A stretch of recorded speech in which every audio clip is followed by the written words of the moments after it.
Oke, bismillahirrahmanirrahim. Assalamualaikum warahmatullahi wabarakatuh.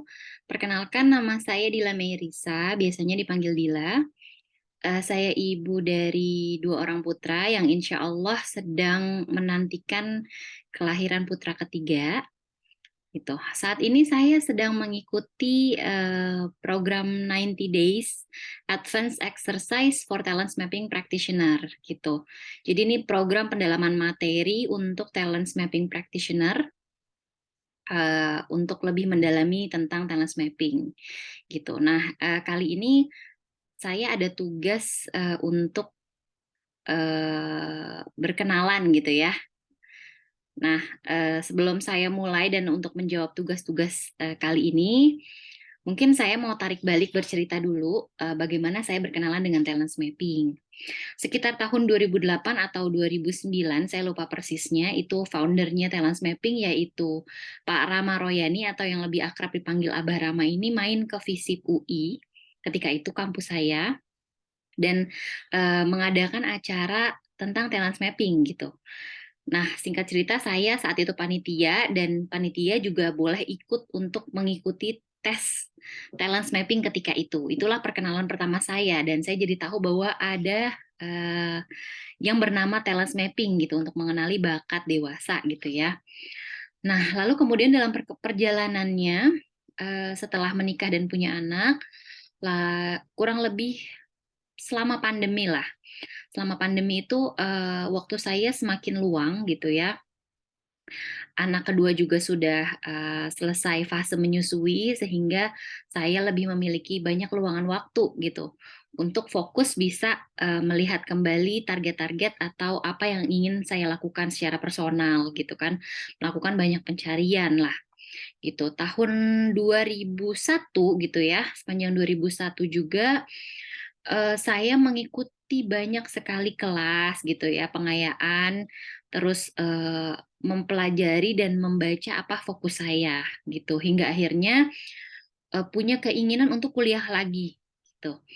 Nah, karena kuliah lagi ini sebuah komitmen yang cukup panjang gitu dan cukup penting, maka saya tidak bisa sembarangan untuk mengambil keputusan gitu, apakah saya harus kuliah lagi atau tidak di S2 jurusan yang memang saya minati gitu. Sebelum saya mengambil keputusan itu, akhirnya berdiskusi dengan suami, kembalilah saya kepada talent mapping gitu. Saya mengambil tes atau self assessment talent mapping bersama suami, kemudian melihat dinamika bakat yang saya punya, kira-kira mendukung atau tidak ya untuk keputusan kuliah lagi tersebut gitu. Setelah melihat dinamikanya, justru menarik karena ternyata kuliah S2 seharusnya atau sepertinya gitu ya, belum menjadi pilihan saya ke depan gitu. Malah akhirnya saya memutuskan dengan support sistem yang ada mengambil training basic dan dynamicnya talent mapping untuk menjadi talent mapping practitioner gitu, atau bisa dibilang orang yang bisa membantu klien mengkonsultasikan hasil talent mapping gitu ya. Itulah kemudian ya akhirnya yang membuat saya mendalami talent mapping nih gitu.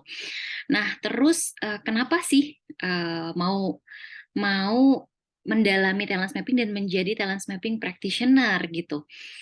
Setelah melihat hasil talent mapping tadi di tahun 2002 awal, itu kemudian saya merasa ternyata talent mapping ini bisa menjadi salah satu kanal saya berkarya gitu, membuat hidup saya bisa lebih bermakna dengan dinamika bakat yang saya punya. Gitu, saya punya developer gitu ya yang senang senang sekali membuat orang lain maju dan memajukan orang gitu ya. Terus kemudian tarik balik lagi mungkin eh, apa namanya, berbagai macam hal yang sudah saya lalui, ternyata talent mapping ini bisa menjadi salah satu wadah untuk saya berkarya ke depannya, membantu orang gitu ya, mengajak orang untuk mengenali dirinya lagi gitu. Lalu talent mapping juga ternyata sejalan sekali dengan fitrah based life yang selama ini ya kurang lebih 5 sampai 7 tahun terakhir itu saya dalami dan tekuni gitu ya.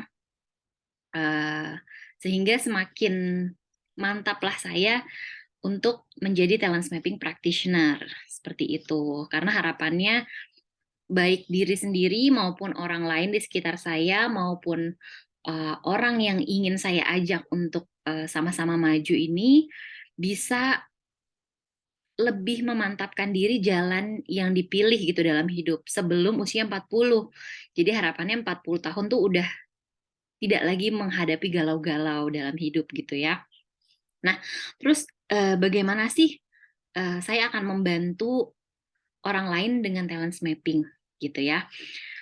Saya tahun lalu, tahun 2002, membuat sebuah kanal lagi khusus untuk talent mapping, yaitu Instagramnya @kenaldiri.id gitu ya. Di situ saya membuat platform tersebut untuk selain mengedukasi juga bisa menerima klien yang mau ikut tes talent mapping kayak gitu. Jadi harapannya di situ bisa maksimal gitu, apa ya, membuat saya maksimal untuk bisa berkarya lewat kenaldiri.id.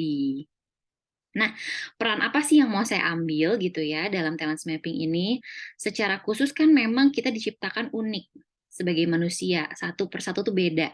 Meskipun sesama talent mapping practitioner, dengan dinamika bakat yang kita punya, komposisi bakat yang kita punya kebermanfaatan masing-masing gitu. Sehingga setelah mengenali dan menggali dan merenungi hasil dari talent mapping, lalu kemudian flashback ke belakang, bagaimana yang saya rasakan, perjalanan hidup saya, dan lain-lain.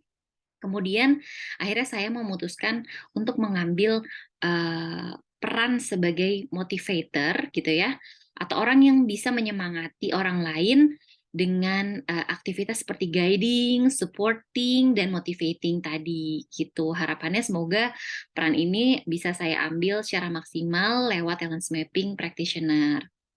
Nah, persisnya siapa sih kelompok yang mau saya bantu ini gitu ya.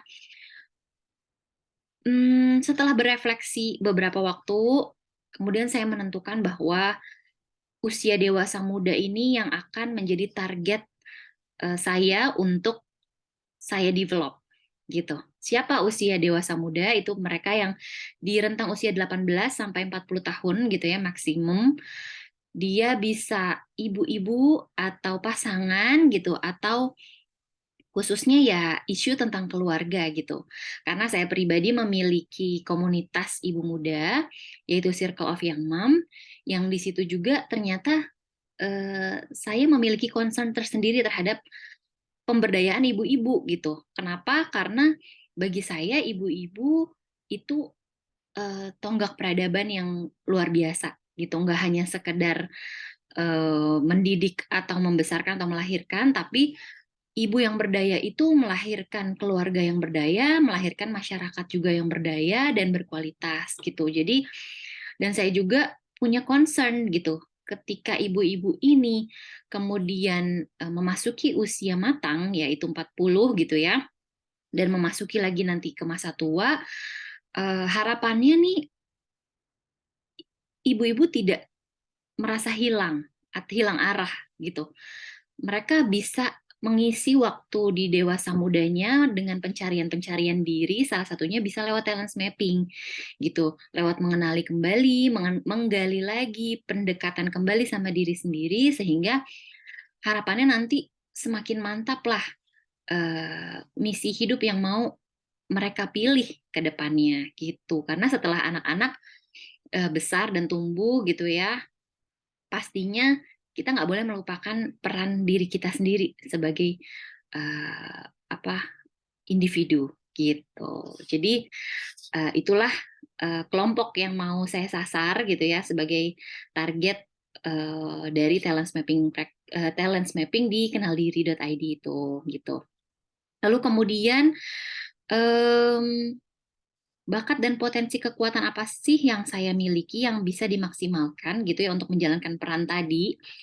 Itu saya punya developer, punya individualization juga, ada comment, lalu communication, ada learner, konteks dan juga intellection. Saya rasa beberapa bakat dan potensi kekuatan itulah yang bisa saya asah terus-menerus lewat aktivitas di peran yang akan saya pilih ke depannya. Gitu kurang lebih perkenalannya. Semoga penjelasan ini juga bisa membawa manfaat untuk yang mendengar gitu ya, untuk yang melihat. Dan semoga ke depannya mohon doanya juga sebagai talent mapping practitioner saya bisa maksimal dan juga bisa berkarya dan bisa berdaya di kenaldiri.id. Terima kasih semuanya. Assalamualaikum warahmatullahi wabarakatuh.